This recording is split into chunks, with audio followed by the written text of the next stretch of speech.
Buenas tardes.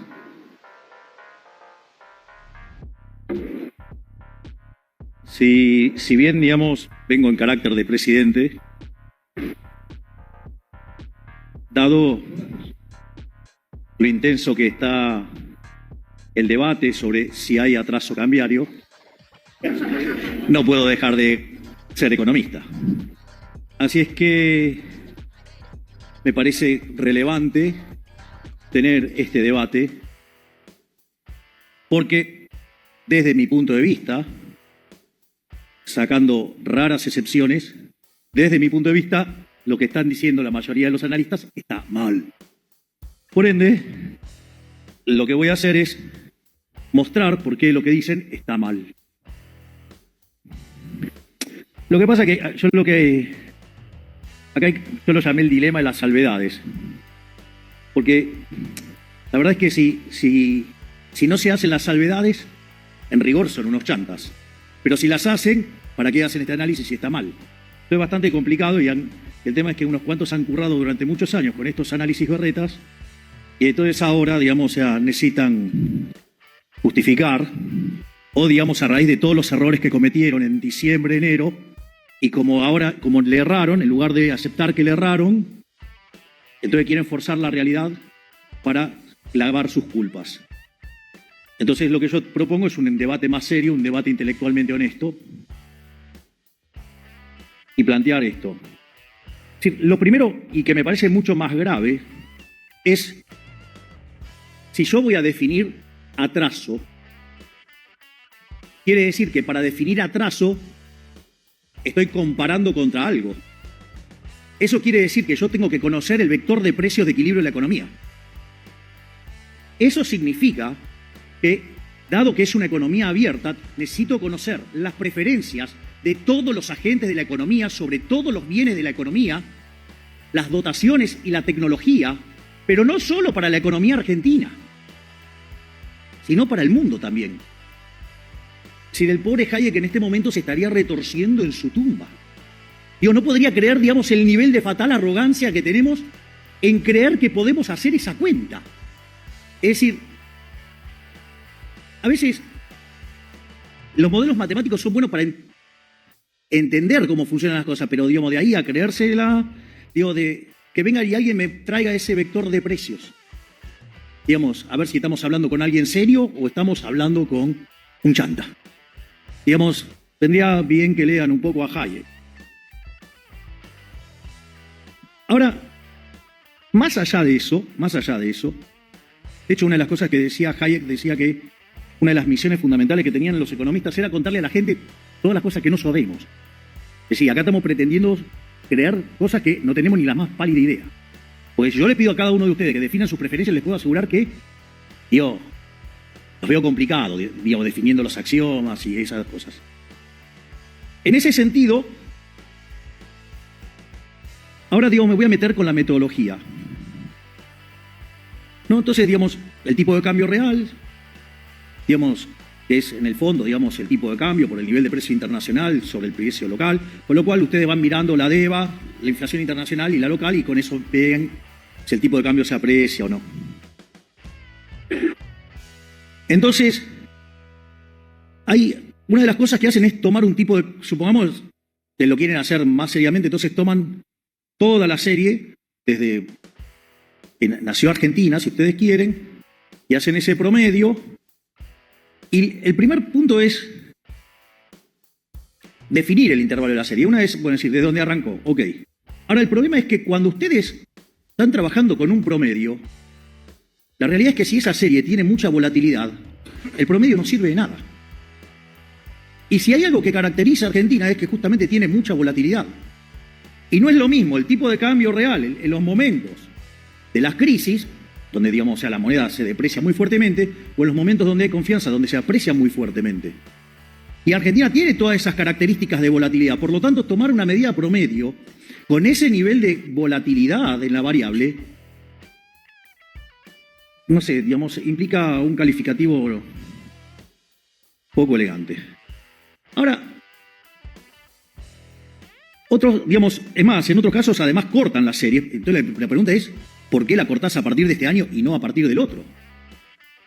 O algunos lo hacen de otra manera, directamente consideran, ¿sí?, que en algún momento el tipo de cambio real estaba en equilibrio y supongamos que, digamos, ya vino el uno, le dijo, es este, y entonces, digamos, lo tomaron.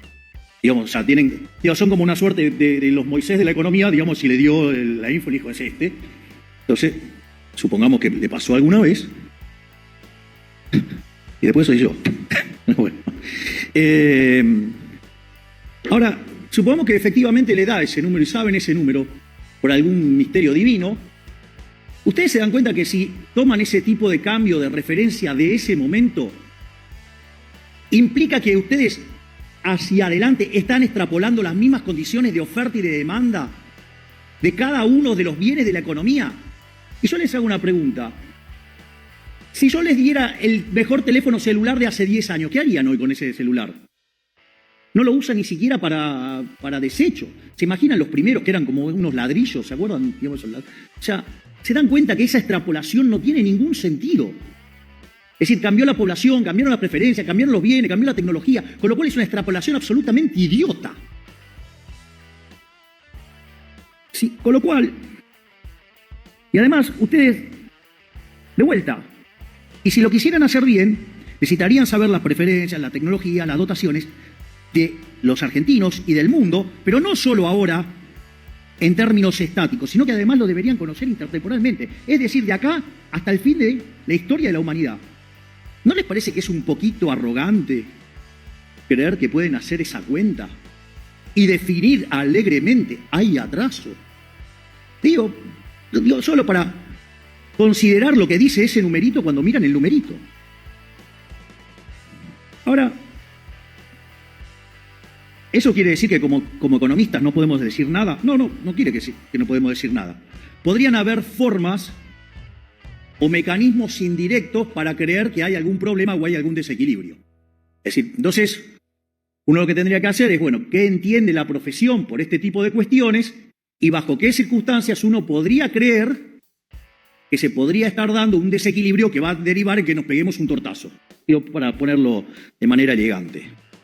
Entonces, yo lo que voy a hacer es repasar dos modelos estándar y ver, digamos, cuáles podrían ser esos indicadores que muestren que hay un problema en el mercado de cambios, o que hay un desequilibrio, que hay una situación que podría conducir a un estallido.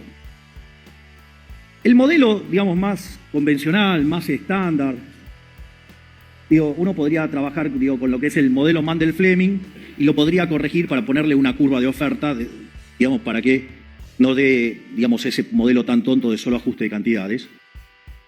Entonces yo les traje las distintas variantes. Entonces, por ejemplo, vamos a tomar el caso, no sé, de tipo de cambio fijo. Entonces yo tengo tipo de cambio fijo, en el Mandel-Fleming, si aplico política monetaria expansiva, y eso lo que va a hacer es, en rigor, si el modelo es de ajuste de cantidades, el desequilibrio en la tasa, lo que me va a hacer es que se me vayan los capitales, que la contracara es que pierdo reservas. Por lo tanto, digamos, el desequilibrio, una de las cosas que uno debería estar apreciando, entonces, si tiene algún problema de desequilibrio macro, es estar perdiendo reservas internacionales. Si yo no me equivoco, el señor que está sentado ahí lleva comprado más de 16.000 millones.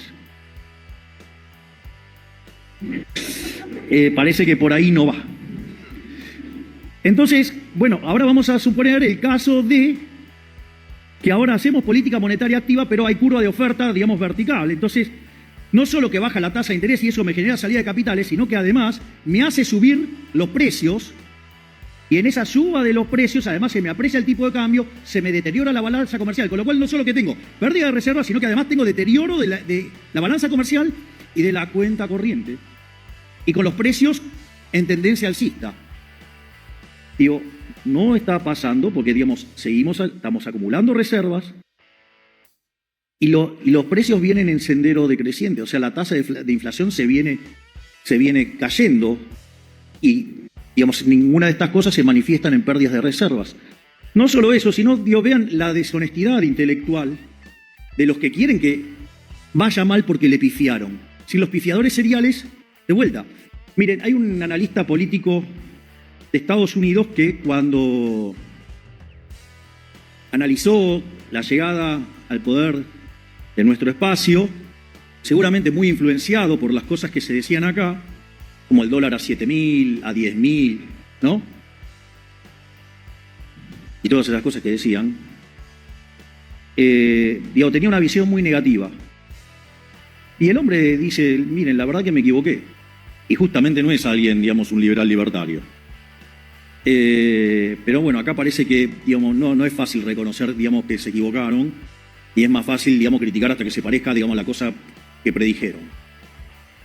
Digo, les pongo como ejemplo esos que hablaban, por ejemplo, de que la tasa de interés real tenía que ser positiva y las cantidades de cosas que le han dicho a Toto y a Santiago por eso, y que si le hubiéramos hecho caso, hoy la relación de pasivos remunerados sobre base monetaria estaría en 8 o 9 veces y hoy estaríamos hablando del carry trade, de la hiper y de todos los problemas y, digamos, de cómo tendríamos que estar arreglando esto, digamos, expropiando. Así estamos. Vayan y busquen los reportes de eso que hablaban de las tasas de interés real positiva. Entonces, ese escenario tampoco está ocurriendo. Y lo que decía el dato de inflación de ayer. Miren, nosotros, a diferencia de otros... Miren, lo voy a comparar con el plan de estabilización de la convertibilidad, que fue el más exitoso de la historia, para ver el tamaño, digamos, del problema. La convertibilidad, digamos, llega después de 2 hiperinflaciones. No hace falta que les aclare que, digamos, tener 2 hiperinflaciones allana bastante la cuestión monetaria porque destruye los activos monetarios. Por lo tanto, digamos, la posibilidad de que caiga la demanda de dinero ya, digamos, o sea, de esos niveles se hace casi imposible. Y lo cual no es menor a los efectos de estabilizar una economía. Pero no solo eso. Hubo una expropiación, hubo un plan Bonex. Eso no es un... Además, se ancló por la fuerza, fijando el tipo de cambio. ¿Sí? Y no solo eso, sino que además hubo una suerte de acuerdo de precios. Entonces, nosotros enfrentábamos una crisis que tenía el desequilibrio monetario de la previa del Rodrigazo, un balance quebrado como el del Banco Central de Alfonsín. Dicho sea de paso, hace poco, digamos, el Banco Central mostró el desastre que generó el kirchnerismo en su último mandato, patinándose 45.000 millones de dólares, dejando quebrado al Banco Central, donde hay una reconstitución del patrimonio de más de 25.000 millones de dólares. Digo, un aplauso para el señor Santiago Bausili, por favor.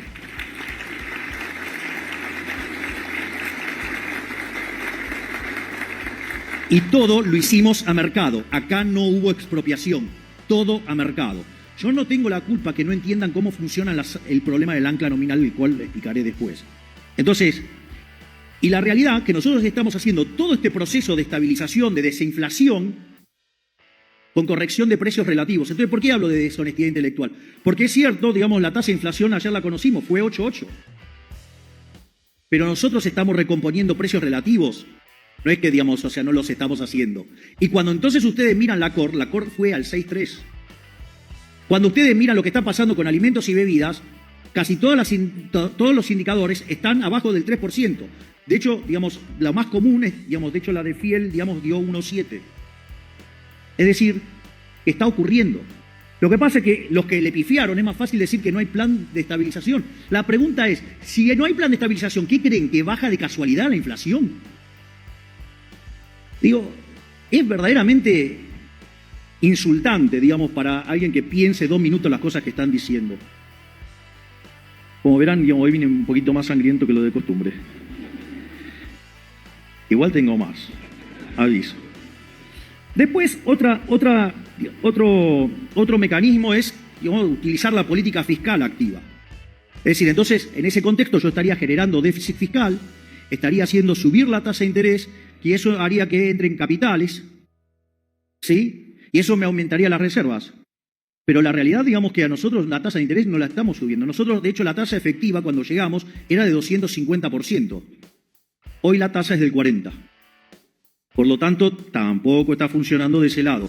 Y si yo pongo el efecto de suba de precios que me causaría este movimiento fiscal, una de las cosas que yo tendría es que se me tendría que estar deteriorando fuertemente la balanza comercial, la cuenta corriente, y eso tendría que estar compensado, digamos, con lo que tiene que ver con la cuenta capital, y por lo tanto las reservas casi no se estarían moviendo, pero la contraparte de esto es que tendría un deterioro de las cuentas públicas y una suba del riesgo país. Y les guste o no, Esos que decían que era imposible ajustar más que un punto del déficit en un año, nosotros hicimos un ajuste en el Tesoro de 7 puntos del PBI. Obvio, sí, en el medio de la crisis que agarramos, obvio no, y sobrereaccionamos un poquito, sí, obvio. Pero, digamos, eso hizo que alcanzáramos el equilibrio fiscal en el primer mes de gestión. Con lo cual, imagínense, digamos, o sea, ahora podemos empezar a relajar y devolver. ¿Por qué? Porque ya, digamos, sobrereaccionamos el equilibrio fiscal. Pero habían dicho que hacer un ajuste de 1 punto era imposible. Y nosotros ajustamos 7. Y en el Banco Central, que nadie contestaba, digamos, sobre cómo se corregía, ya bajamos de los 10 puntos del déficit, bajamos 7. Y con la nueva baja de tasa vamos a 8 de reducción. Por lo tanto, como verán, estamos haciendo un ajuste de 15 puntos del PBI. ¿Imposible? Nada. Lo estamos haciendo nosotros.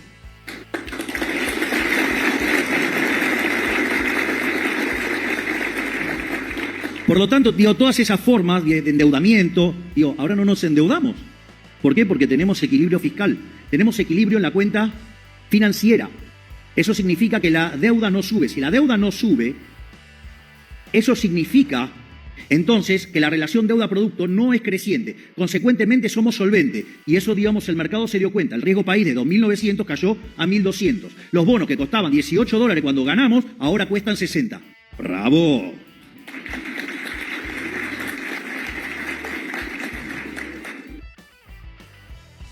Ni que hablar que, digamos, si ustedes tienen un esquema de tipo de cambio fijo y quisieran hacer política monetaria activa y se le empiezan a subir los precios y se deterioran las condiciones externas, una de las consecuencias es que pongan controles de capitales. Entonces tendrían que haber una brecha creciente. Hola, brecha, ¿dónde estabas? Porque no te vemos. ¿No? Porque, digamos, o sea, la brecha cuando corrigen por impuesto país es 0. Por lo tanto, tampoco se ve desde ese lado, digamos, el problema. Obviamente que si ustedes, digamos, tuvieran tipo de cambio flexible, obviamente que eso, digamos, se corregiría, digamos, rápidamente sobre el tipo de cambio. Sí podrían poner un reparo en el caso de la política fiscal, porque básicamente ustedes estarían teniendo presión sobre los precios, se les deterioraría la balanza comercial y el día que se quedan sin financiamiento, digamos, ahí aparecería el problema. Pero de vuelta siempre está, digamos, pivoteando, digamos, lo que pasa con el riesgo país y si consiguen o no el financiamiento para hacerlo.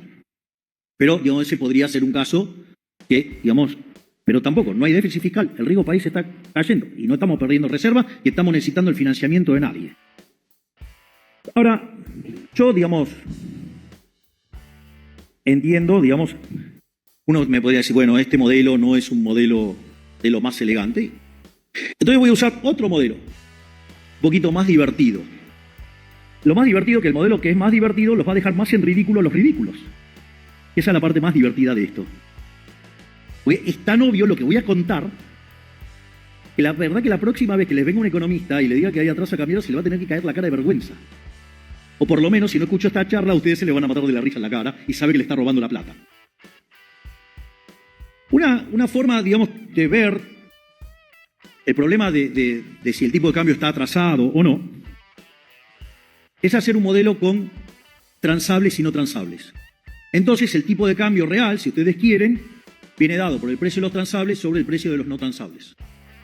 Entonces, por ejemplo, si ustedes hacen política fiscal activa y como consumen transables, lo que van a hacer es que el precio de los bienes no transables, entonces el precio de los no transables va a estar subiendo y ustedes ahí lo que van a estar generando es una apreciación cambiaria. ¿No? Ese vendría a ser el caso. La realidad es que entonces la apreciación cambiaria tendría como consecuencia el déficit fiscal. Nosotros acabamos de escribir un ajuste que va a estar en torno al 15 puntos del PBI. Por lo tanto, no hay más Estado en la economía, hay mucho menos. Por lo tanto, en principio el modelo diría, che, no es por acá. Pero ahora lo voy a hacer todavía más gracioso, más ridículo. Voy a llevar bien al ridículo para que se den una idea de las ridiculeces que dicen otra familia de economistas, porque no puedo llamar herederos de Adam Smith, seguro que no. Digamos. Ahora voy a hacer más fácil. Supongamos que por algún motivo, no sé, viene un torpedo y revienta la mitad del sector no transable de la economía. Shock de oferta negativo sobre la oferta de los no transables de la economía. La respuesta natural, ¿cuál sería? que el precio de los no transables suban o no. Según los cuadrados estos fanáticos de la devaluación, les diría que esto se corrige con una devaluación. Esto es una estupidez del tamaño de una casa. Acabo de reventar la productividad del sector no transable. Si yo agarro y devalúo para corregir eso, lo que no va a pasar nunca es que tenga la asignación de recursos que me está marcando los precios. Los precios me están diciendo que los no transables están subiendo y tengo que mandar recursos a ese sector. Pero son tan fatalmente arrogantes que quieren tocar el tipo de cambio cuando no se dan cuenta que el problema no está en el tipo de cambio. El problema no está en el tipo de cambio, está en el que sufrí un shock de productividad. Se llama 20 años de populismo. Y si ustedes quieren tomarlo mejor, se llama 100 años de populismo.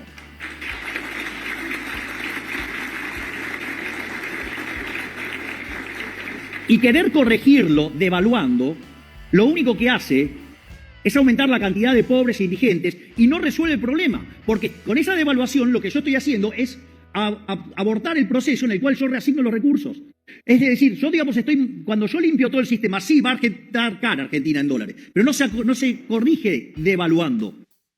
Se corrige vía reformas estructurales en el sector no transable, digamos, vendría a ser la regla. Por lo tanto, es absolutamente ridículo. Entonces, vamos a cada uno de los elementos. Entonces, un indicador de que yo tengo un problema que desde la política económica estoy generando atraso cambiario, tendría que estar viendo déficit fiscal y creciente. Acabamos de decir que metimos un ajuste de 15 puntos del PBI. Listo, no hay lugar a discusión ahí. La otra es, estoy llevando, digamos, una política monetaria activa. Entonces llevo una política monetaria activa, y estoy generando estos desequilibrios. La realidad es que la cantidad de dinero en términos reales se está desplomando. Si ustedes toman los indicadores, esto lo vamos a discutir un poquito más adelante, sobre cómo es la salida de todo esto. Por lo tanto, digamos, si yo veo cómo están cayendo los activos monetarios de la economía en términos reales, está claro que no estamos haciendo política monetaria expansiva. Y de hecho, estamos haciendo un laburo enorme para frenar todos los grifos de emisión. Hemos frenado el grifo fiscal. De hecho, la política fiscal hoy es un mecanismo de contracción de dinero. Parece una joda, pero esto es Argentina ahora bajo el gobierno de La Libertad Avanza. Pero no solo eso. La otra es, si yo hago política monetaria activa y tengo cepo, entonces tendría que tener brecha. Yo les recuerdo, que cuando nosotros llegamos, la brecha era del 200%. Había una relación 3-1. Es decir, y hay caraduras liberticidas que durante toda su vida vivieron hablando de que había que ponerle arena en las ruedas, ¿no? Y ahora vienen a hablar del cepo. O aquellos que uno le hace el planteo y dice, no, pero es cepo. Y son los mismos que decían que una brecha del 60% estaba bien y se podía convivir con eso. Y hay cada caradura dando vuelta que... Yo digo, no se deben leer las cosas que escribieron antes. Por eso hay, algo muy divertido que anda dando vuelta en Twitter, que es cuando les hacen accountability y empiezan a mandar los informes que escribieron en diciembre, enero. Es un plato. Y es lo mismo que hablan del tipo de cambio atrasado, son los que dijeron que estábamos locos porque lo llevamos a un equivalente de 800 y la corrección por el puesto país y estaba cerca de 1000 y que dijeron que era un disparate hacer eso. Son los mismos que decían que había que ponerlo en 600 y tenían una hipótesis de inflación más alta que la que tenemos en la vida real y ahora hablan de atraso cambiario.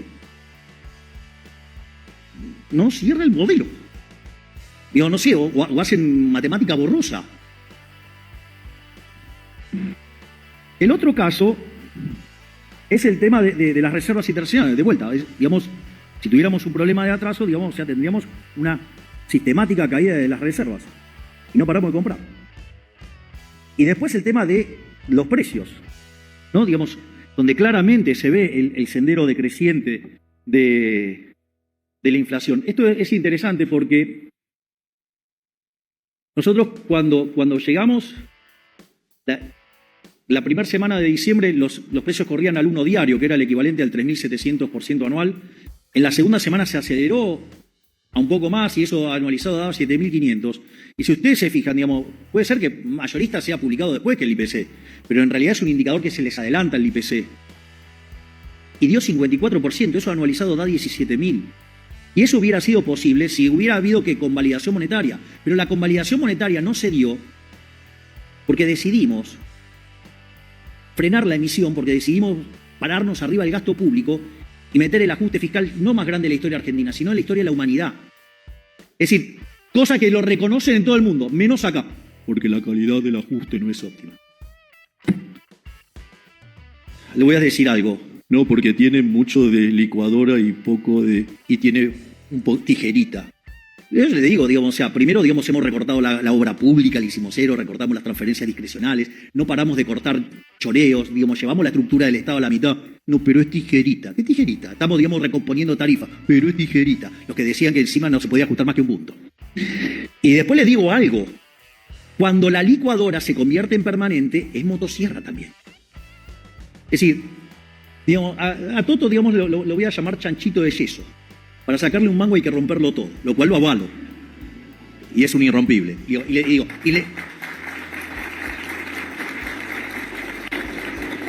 les voy a decir algo más.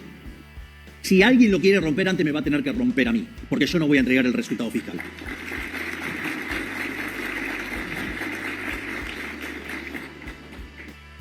Entonces, de vuelta, gasto público decreciente, riesgo país decreciente, las tasas de interés en caída.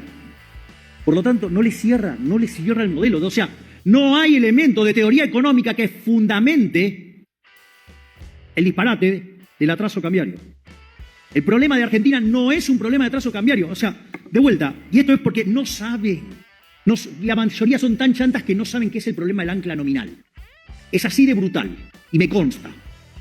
Entonces, yo voy a explicar qué es el problema del ancla nominal. Cuando ustedes quieren saber la demanda de dinero, el dinero existe porque básicamente hay dos problemas respecto a la economía de trueque. Una es la doble coincidencia. Digamos, lo que yo quiero vender tiene que coincidir, ¿sí?, con que otro me lo quiera comprar y sea el mismo bien, digamos, para que podamos hacer una transacción recíproca. ¿Cuál? Es difícil. En una sociedad chiquita puede ser, en una sociedad grande se hace difícil. Y después está el problema de la indivisibilidad. Entonces, los seres humanos no se pusieron a llorar cuando pasó eso, agarré y lo arreglaron. En ese contexto apareció el dinero. Ahora, el dinero, digo, no importa, digamos, bajo qué forma, digo, cuando el hombre era nómade era el ganado, cuando, digamos, se asentó y se hizo sedentario, como lo que más comía era trigo, entonces pan, entonces el trigo se volvió moneda. ¿Por qué? Porque es un bien de intercambio indirecto, es decir, no es que lo demandaban porque querían el trigo, lo demandaban porque se servía para hacer otras transacciones. Si ustedes entienden esto, entonces la demanda de dinero en realidad es una forma de financiar el sendero intertemporal de consumo. Nadie está pensando en llevarse, digamos, el dinero al traje de madera. Digo, del otro lado no compra nada. Entonces lo compra acá. Entonces, ¿para qué me voy a llevar del otro lado? Es un error de cálculo. O sea, de hecho, la herencia es un error de cálculo. Pero dicho eso, ahora, profe, no te envidio. El profe Esper que acaba de llegar del Congreso. En ese contexto, entonces, la demanda de dinero es una forma de financiar el sendero intertemporal de consumo. Pero el consumo depende ¿de qué? De los parámetros profundos, diría Robert Lucas Jr., que en paz descanse. Es decir, en el fondo, de las preferencias, de las dotaciones y de la tecnología. Y como esos parámetros están dados en condiciones normales de presión y temperatura, digamos, la demanda de dinero es una cuestión granítica. Y eso tiene que ser igual a los saldos reales, es decir, la cantidad de dinero dividido el nivel de precios.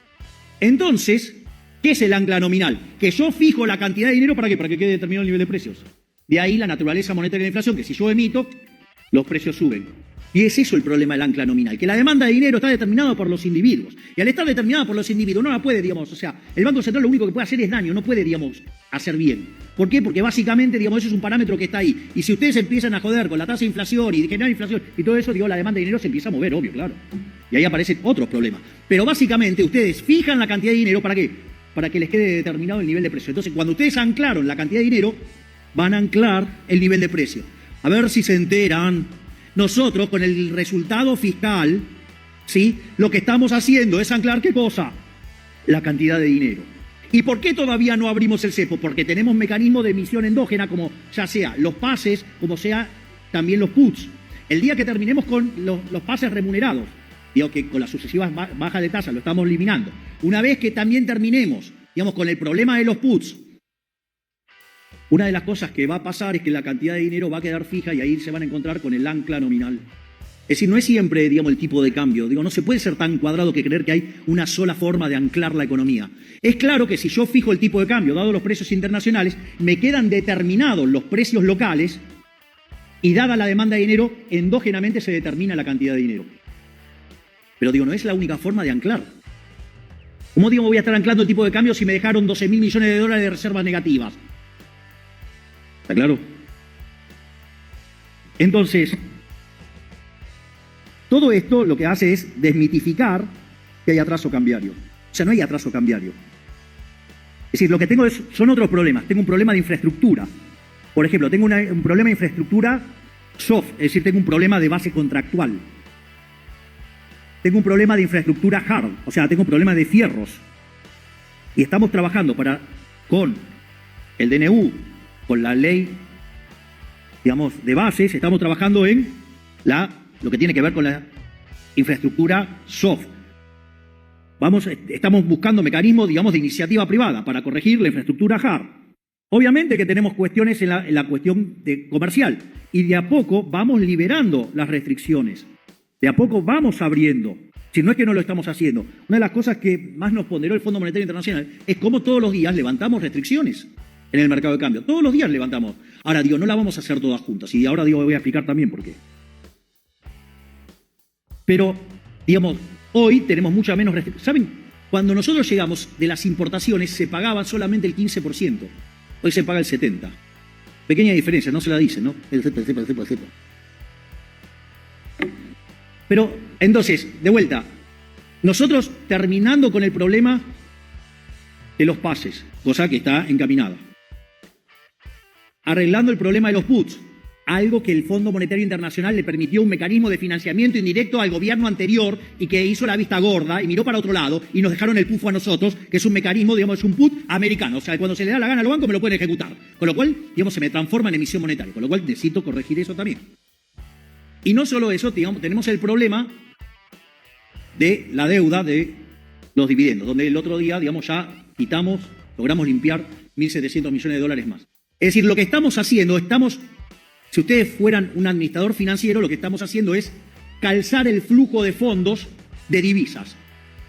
¿Por qué? Porque me generaron un problema de stocks en el gobierno anterior, que si ese problema de stock yo libero instantáneo y se me transforma en flujo, me hace saltar transitoriamente el tipo de cambio. Pero si me hace saltar transitoriamente el tipo de cambio y se me cae la demanda de dinero, me puedo ir a una hiper.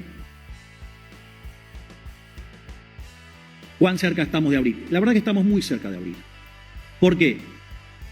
Básicamente porque, por un lado, cuando miramos la base monetaria históricamente en lo que va del siglo XXI, tendría que estar en torno al 9% del PBI. La base pura es 2,5, con lo cual hay un montón para... Cuando tomamos los remunerados nos vamos a 8 o 5, o sea, con lo cual estamos en zona de poder abrir. Entonces, si nosotros resolvemos el problema de los pasivos remunerados, cosa que estamos haciendo bajando la tasa de interés, si nosotros resolvemos el problema de los puts, algo en lo que estamos trabajando activamente, el señor, digamos, se está pelando bastante con ese tema. Y por otra parte, estamos arreglando el problema de los dividendos. Si ustedes se fijan, estamos calzando los flujos de fondos de divisas y cuando terminamos de hacer eso, vamos a abrir el cepo. Es decir, está, digamos, en nuestros planes abrirlo lo más rápido posible. Pero ¿saben por qué tardamos? Porque lo hacemos a mercado, porque se determina por la voluntad de los individuos. O sea, no lo hacemos de prepo, no lo hacemos por la fuerza. Es decir, eso es una característica distintiva de este gobierno, que respeta a rajatabla los derechos de propiedad. Pero no solamente eso, no es el único problema que tenemos. También tenemos otro problema que es el tema de los impuestos. Entonces ustedes tienen impuestos nacionales, impuestos provinciales y impuestos municipales. Nosotros en el Pacto de Mayo lo que estamos proponiendo es que el sector público vaya a 25 puntos del PBI. Todo, el consolidado. Con lo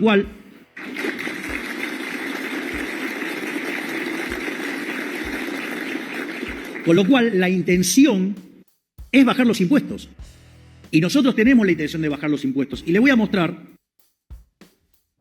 ¿Dónde se demuestra que nosotros queremos bajar los impuestos?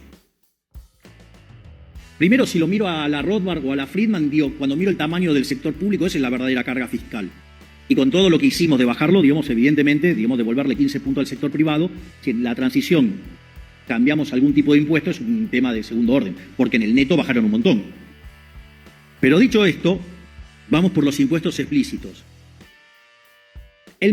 Digamos, ¿cómo sería la dinámica? La dinámica sería primero eliminar el impuesto país, después las retenciones y después el impuesto a los débitos y créditos bancarios, por ejemplo. ¿Dónde ustedes pueden ver dónde está nuestra voluntad de querer bajar los impuestos? Que nunca los quisimos coparticipar. Porque si los coparticipamos no los bajamos nunca más. Entonces la mejor muestra de que los queremos bajar es que no los coparticipamos.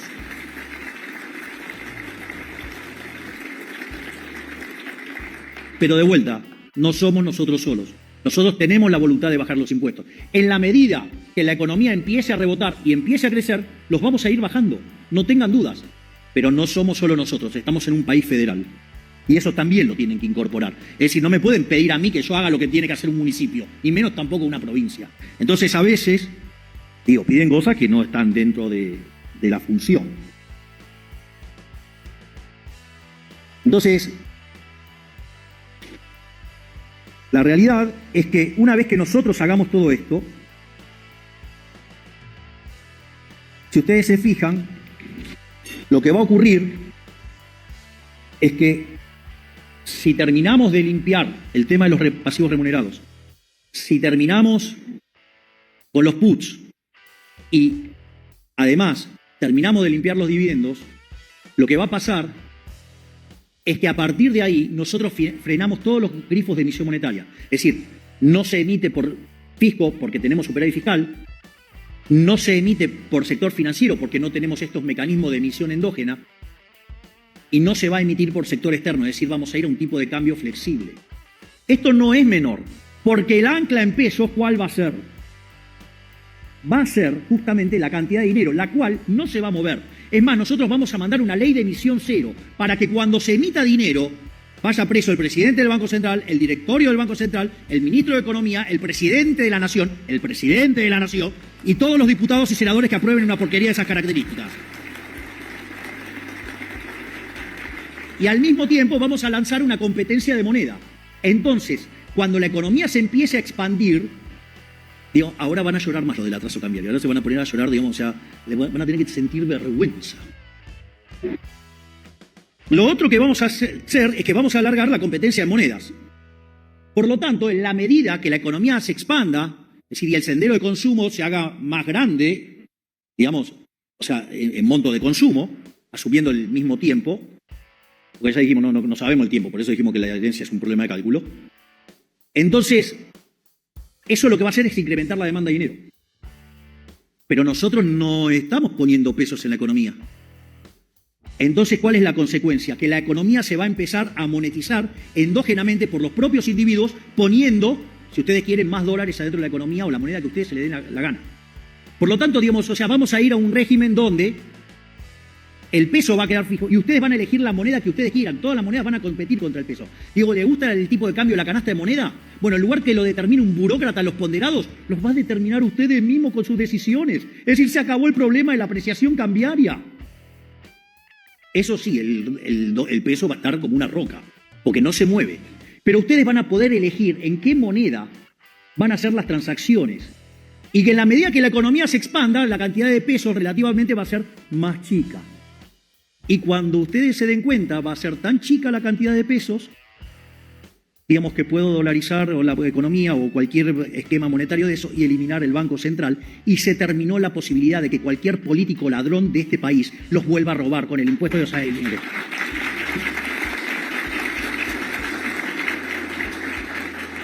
Por lo tanto, no es que no hay un programa económico.